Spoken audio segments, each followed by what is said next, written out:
آیت تو پہلے ہی اتر چکی تھی، پیغام تو پہلے ہی کہیں کسی جگہ کسی منزل پہ پہنچا دیا گیا تھا۔ کل میں نے عرض کیا تھا آیت معراج میں ذہنوں میں مطالب محفوظ ہیں، پریشان تو نہیں ہیں؟ یا رسول اللہ کیوں اس جگہ کا انتظار کیا جا رہا ہے؟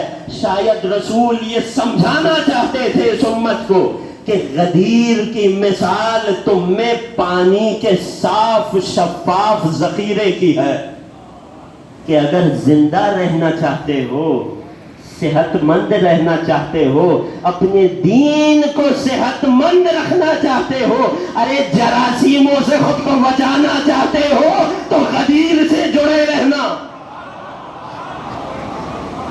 یہی وجہ تھی کہ جب میدان غدیر خم آیا تو آیت آئی، سورہ مائدہ آیت کا نشان 67 میرے نوجوانوں کے ذہنوں میں ہے نا، اے رسول پہنچا دیجئے جو آپ پر نازل کیا گیا۔ اس آیت کے مختلف الفاظ کی تشریح کل آپ کی خدمت میں پیش کی۔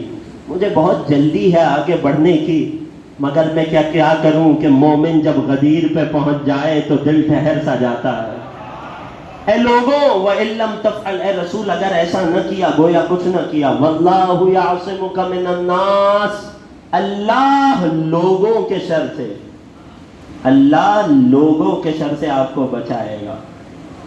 اس سے پہلے توحید کا پیغام اترا، وَأَنذِرْ عَشِيرَتَكَ الْأَقْرَبِينَ، اے نبی قریبی رشتہ داروں کو ڈرائیے۔ اس کے بعد اعلان ہوا اے نبی ان لوگوں کو ڈر سنائیے۔ اے نبی 40 برس کے تھے، پہلے سے نبی تھے، نبی کو حکم ہوا کہ اب نبوت کا اظہار کر دیجئے۔ نبی نے ہرگز یہ نہ پوچھا کہ اے خدا، ایک پیغام آپ کے حوالے کر رہا ہوں جو پہنچ جائے، اے خدا یہ چاروں طرف مکے کے کافر ہیں، یہ بتوں کی پرستش کرتے ہیں، اگر میں نے ان کے بتوں کا انکار کیا تو یہ مجھ پر حملہ آور ہو سکتے ہیں۔ توحید پہنچانے کا پیغام اترا، نبی نے ہرگز یہ نہ خیال کیا کہ کوئی آ کر مجھ پر حملہ کرے گا، یہ مشرک ہیں، یہ کافر ہیں، یہ کب میری بات مانیں گے۔ توحید کا پیغام آیا، خدا کی جانب سے یہ نہ کہا گیا اللہ آپ کو بچائے گا، نہ نبی نے سوچا نہ خالق نے کہا۔ کیوں؟ کیونکہ جب نبی توحید کا پیغام پہنچا رہے تھے تو بچانے کے لیے اللہ نے علی کو ساتھ رکھا تھا۔ توجہ کیجئے گا، جب رسالت کا اعلان ہوا کوئی بچانے والا نہ بھیجا گیا۔ کیوں؟ کیونکہ نبی کا محافظ علی ابن ابی طالب موجود تھا۔ ایک ایک جنگ ہوتی رہی، کہیں حفاظت کی آیت نہ اتری، کیونکہ اللہ نے علی کی شکل میں نبی کی حفاظت کا انتظام کر رکھا تھا۔ کوئی جنگ ایسی نہ گزری کہ جہاں علی نبی کے محافظ نہ ہو، کوئی میدان ایسا نہ تھا کہ جہاں علی نبی کے محافظ نہ ہو۔ ارے علی تو کہتے ہی اسے ہے جو اپنی کمسنی سے نبی کا محافظ ہو۔ وقت نہیں ہے کہ تاریخ دہراؤں، وہ ابو طالب کی قربانیاں یاد دلاؤں کہ جو اپنے نبی کی جگہ، اپنے بھتیجے کی جگہ اپنے بیٹوں کو ایک ایک دن سلایا کرتے تھے تاکہ میرا بھتیجا یہ نبی خدا محفوظ رہے۔ وقت نہیں ہے کہ وہ سارے واقعات آپ کی خدمت میں پیش کروں کہ جب لوگوں نے یہ ہتھ کنڈا اپنایا، یہ اسٹریٹجی اپنائی کہ مکے کے مشرک بچوں کو ہاتھوں میں پتھر تھما دیے کہ ہم بڑے تو ابو طالب کے ہوتے ہوئے محمد کا کچھ نہ بگاڑ پائیں گے، بچوں کو تو کوئی کچھ نہیں کہتا، جاؤ راہ چلتے ہوئے والعیاذ باللہ محمد پہ پتھراؤ کرو۔ ابو طالب نے کفار مکہ کو جمع کیا کہ تم نے اپنے بچوں کو کیا پیغام دے کر بھیجا؟ کہنے لگے ابو طالب ہم نے کچھ نہیں کہا، یہ کمسن بچے ہیں، اپنی مرضی سے کر رہے ہیں۔ مسکرائے، بس ٹھیک ہے، بس کل سے کوئی بھی بچہ کچھ بھی کرے شکایت لے کر میرے پاس نہ آنا۔ اگلے دن رسول چلے ہیں، ساتھ میں کم سن بچہ چل رہا ہے، دامن میں چھوٹے چھوٹے کنکر چھپائے. ادھر ایک بچے نے رسول پر حملہ آور ہونے کی کوشش کی، ادھر سے پتھر آیا. توجہ کیجیے گا، یہ بہت اہم منزل ہے. قرآن کی ایک آیت جڑی ہوئی ہے اس منزل سے، نتیجہ پیش کرنا ہے اس منزل سے. کسی بچے نے آ کر کوشش کی، ادھر سے ابو طالب کے بچے نے پتھر چلایا، کسی کے سر سے خون جاری ہوا، کسی کی آنکھ زخمی ہو گئی، کوئی ہاتھ چھامے جا رہا ہے. ارے اگلے دن مکے کے سارے بڑے بڑے آ گئے ہیں، ابو طالب آپ کے بچے علی نے ہمارے بچوں کو پتھر مارے. ابو طالب نے مسکرا کر کہہ دیا بچوں کا معاملہ ہے، بچے جانے. جو محمد پر حملہ آور ہوا، علی نے پتھروں سے اس کا مقابلہ کیا. ذہنوں میں بیٹھ گیا یہ موقع. جس نے نبی کی رسالت پر حملہ کیا، علی نے اس سے رسول کا دفاع کیا. مگر اب منزل آ گئی اسی علی کی ولایت کے اعلان کی. اب کون ذمہ داری حفاظت لے؟ اعلان ہوا واللہ یعصمک من الناس. اے نبی، اللہ آپ کو اب کے لوگوں کے شر سے بچائے گا، اللہ آپ کو بچائے گا. کیا نبی کو جسمانی حملے کا خطرہ تھا؟ نہیں، کیونکہ جب بھی نبی کو جسمانی حملے سے خطرہ ہوا، ابو طالب کا لال ڈھال بن گیا. ایک درود پڑھیے حضرت ابو طالب کے عظمت.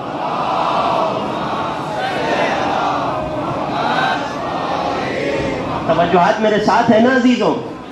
جب بھی نبی کی جان کو جسمانی خطرہ ہوا، ابو طالب کا لال ڈھال بن گیا. یہاں بات جسمانی خطرے کی نہیں تھی، رسول کو خدشہ تھا کہ جن لوگوں کو اتنی محنت سے مسلمان کیا ہے، ایسا نہ ہو ایک اعلان سن کر میری رسالت پہ شک کرنے لگے. یہاں خطرہ رسالت کو تھا، رسول کو نہیں تھا. توجہ کیجئے گا، یہاں خطرہ رسالت کو تھا. اور چونکہ اعلان علی کے بارے میں تھا، لہذا خود علی کی گواہی قبول نہ کی جاتی.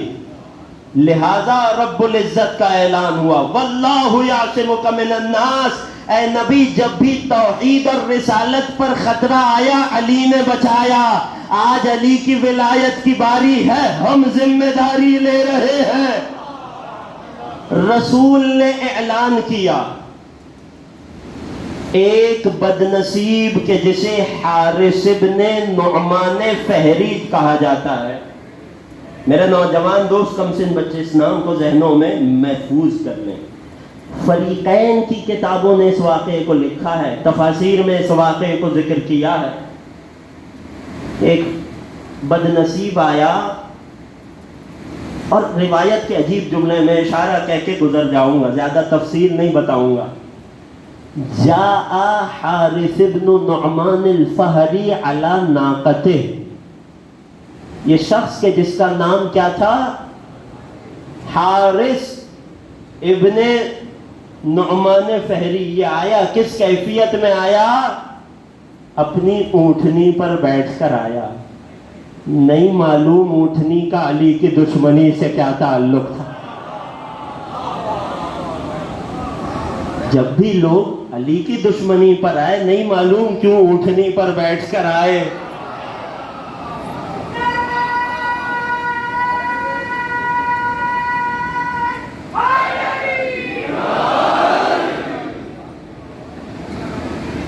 ایک درود کا سہارا دے دیجیے.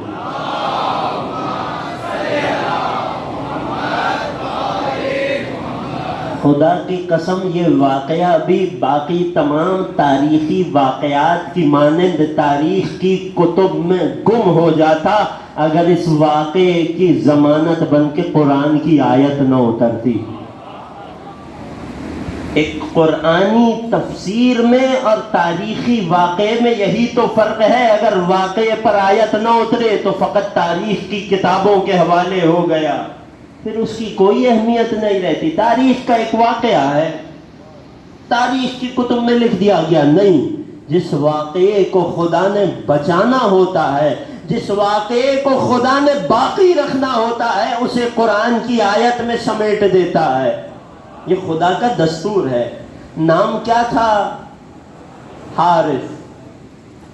اونٹنی پہ سوار ہو کے آیا اور آ کر عجیب لہجے میں مخاطب کیا کسے؟ میرے نبی کو. روایت کے لفظ نہ ہوتے میں نہ پڑھتا. یا محمد نام لے کر مخاطب کیا جری نے، ملعون نے. اے نبی جیتا الینا بکلمت لا الہ الا اللہ فقبلنا. اے نبی آپ ہمارے سامنے لا الہ الا اللہ کا پیغام لائے، ہم نے قبول کیا. جئتنا برسالتک فقبلنا. آپ محمد رسول اللہ لائے، ہم نے مان لیا. جئتنا بالصلاۃ فاقمنا. آپ نماز لائے، ہم نے پڑھی. جئتنا بالزکاۃ فادینا. آپ زکوٰۃ لائے، ہم نے ادا کر دی. آپ نے جہاد کا حکم دیا، ہم میدان تک آ گئے. آپ نے حج کا امر سنایا، ہم نے حج کیا. آپ نے قربانی کا کہا، ہم نے منی میں قربانی کی. اے نبی آپ ایک ایک حکم لاتے گئے، ہم مانتے گئے. مگر اب یہ کیا ہوا کہ آپ نے اپنے چچا زاد بھائی کو ہم پر اپنا جانشین بنا دیا؟ سوال کیا لعین نے. دیکھیے گا یہ 11ویں یہ 10ویں ہجری کے آخر کی بات ہے، یہ مکے کے کفار کی بات نہیں ہے. کہنے لگا اے محمد یہ بتائیے اہذا من عندک ام من عند ربک. اے محمد یہ بتائیے یہ آپ کی اپنی طرف سے ہے والعیاذ باللہ یا آپ کے رب کی جانب سے ہے؟ آج بھی آپ کو سیرت رسول بیان کرتے کچھ لوگ ایسے ملیں گے کہ جو یہ کہتے نظر آئیں گے کہ حسین سے پیار تو نانا کی محبت تھی، رسول کی محبت نہیں تھی. لوگ کہتے نظر آئیں گے کہ جب حسین کو سوار کرتے تھے اپنی پشت پر تو یہ نانا کا نواسے سے تعلق تھا، نہ کہ رسول کا حسین سے محبت کرنا. یہ وہی فکر تھی، یہ وہی آئیڈیالوجی تھی. اے محمد یہ اپنے چچا زاد علی کو آپ نے ہم پر اپنا حاکم بنا دیا، اپنی جانب سے نمائندہ خلیفہ بنا دیا. یہ آپ کی جانب سے ہے یا اللہ کی جانب سے؟ رسول نے فرمایا والذی بعثنی بالحق نبیا ھذا من عند اللہ. اس خدا کی قسم جس نے مجھے نبی برحق بنا کر مبعوث کیا، یہ اعلان ولایت اللہ کی جانب سے ہے. اس نے سن تو لیا، اسے یقین نہیں آیا. اپنی رسول کے سامنے سے مڑا، یا جملے کو تبدیل کروں، رسول سے اپنے رخ کو موڑ لیا، اپنی اونٹنی کی طرف بڑھا اور بڑھتے بڑھتے لبوں پر یہ جملے آ گئے. مورخین نے مفسرین نے جملے لکھے اللہم ان کان ھذا من عندک فَأَمْطِرْ عَلَيْنَا حِجَارَةً مِّنَ السَّمَاءِ. اے خدا اگر محمد سچ کہہ رہے ہیں اور یہ اعلان ولایت علی تیری جانب سے ہے تو ابھی مجھ پر آسمان سے پتھر برسا دے. ابھی جملہ مکمل نہ ہوا تھا، آسمان سے پتھر اترا. روایت کے جملے ہیں خرج من حامت، ارے اس کی پیشانی سے سفر کرنا شروع کیا.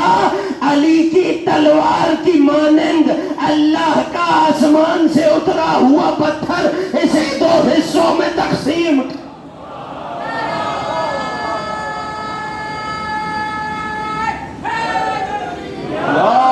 مشکل نہیں عزیزوں، آپ نے توجہ نہیں کی. بارے الہا جب ابرہا کا لشکر تیرے گھر پہ حملہ کرنے آیا تھا تب تو نے ابابیل کے ساتھ کنکر برسائے تھے.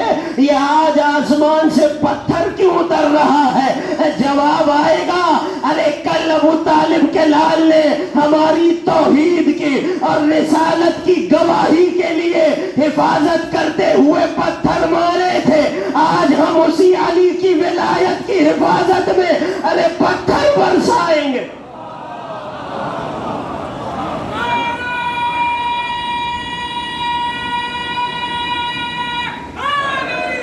یا علی اور یقین جانیے، دوبارہ تکرار کر رہا ہوں اس جملے کی اہمیت کے پیش نظر، یہ واقعہ فقط تاریخ کی کتابوں میں دفن ہو جاتا اگر خدا کے لاریب کتاب میں اس واقعے پر آیت نہ اترتی۔ میرے نوجوان دوست یاد رکھیے گا، سورہ معارج، سورہ معارج پہلی اور دوسری آیت، ارشاد ہوا سأل سائل، یہ آیت اسی وقت اتاری گئی۔ یعنی آیت، اگر ہم تاریخ کے تسلسل کو دیکھیں تو آیہ بلغ نازل ہوئی، نبی نے اعلان غدیر کیا، یہ بد نصیب آیا، اس پر پتھر اترا، یہ ہلاک ہوا، اب یہ آیت اتری نبی کے پاس، جبرائیل آیت لے کر نازل ہوئے، سأل سائل بعذاب واقع، اے نبی کیا ہوا کچھ دیر قبل؟ ایک مانگنے والے نے ہم سے عذاب مانگا۔ انکار کس چیز کا کر رہا تھا حارث؟ توحید مانتا تھا، رسالت مانتا تھا، نماز پڑھتا تھا، زکوٰۃ دیتا تھا، کیا حج پر نبی کے ساتھ گیا تھا؟ آیت کیا کہہ رہی ہے؟ آیت نے تعارف کرایا، سأل سائل بعذاب واقع، ارے مانگنے والے نے مانگا، ابھی تو کیا مانگا؟ عذاب مانگا۔ للکافرین لیس لہ دافع، ارے کافروں سے اس عذاب کو کوئی دور نہیں کر سکتا۔ سورہ معارج آیت 1 اور 2، میں نے واقعہ پیش کیا، قرآن کی آیت حوالے کے طور پہ پیش کر دی کہ یہ اعلان غدیر کے بعد اترا۔ یہ پورا واقعہ آپ نے سن لیا مگر آپ نے غور نہیں کیا۔ عزیزوں ایک درود کا سہارا دیجیے۔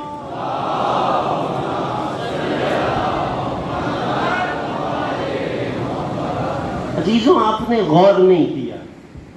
کوئی پوچھ سکتا تھا قبلہ کچھ دنوں پہلے جب آپ رسول کی شان میں آیت سنا رہے تھے تو قرآن کی ایک آیت ہمارے ذکر سے، گفتگو سے گزری تھی، توجہ ہے؟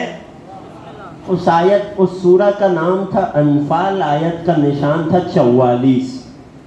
اگر کسی کو یاد ہو، آیت نے رسول کی شان کو اس طرح سے بیان کیا تھا کہ خدا نے فرمایا تھا اپنے نبی کو اعزاز دیتے ہوئے، میں نے عرض کیا تھا گزشتہ امتوں کا حال، گزشتہ انبیاء کی کیفیت اور میرے نبی کا رتبہ، ارشاد ہوا وَمَا كَانَ اللَّهُ لِيُعَذِّبَهُمْ وَأَنْتَ فِيهِمْ، اے نبی آپ کا رتبہ یہ ہے کہ جب تک آپ ان کے درمیان ہیں اللہ ان پر عذاب نازل نہیں کرے گا۔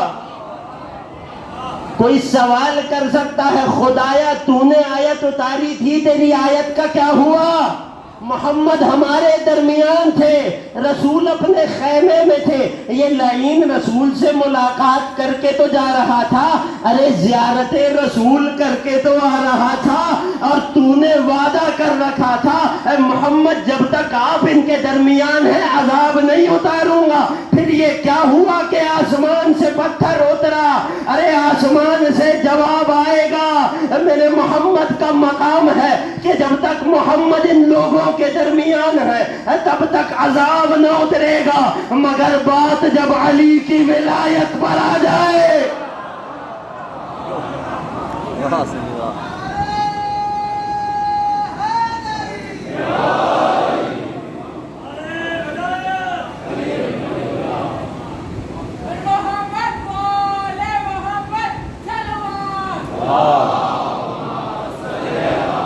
محمد والے عزیزوں ابتدا سے آخر تک اس سے بہتر صلوات ہدیہ کیجیے۔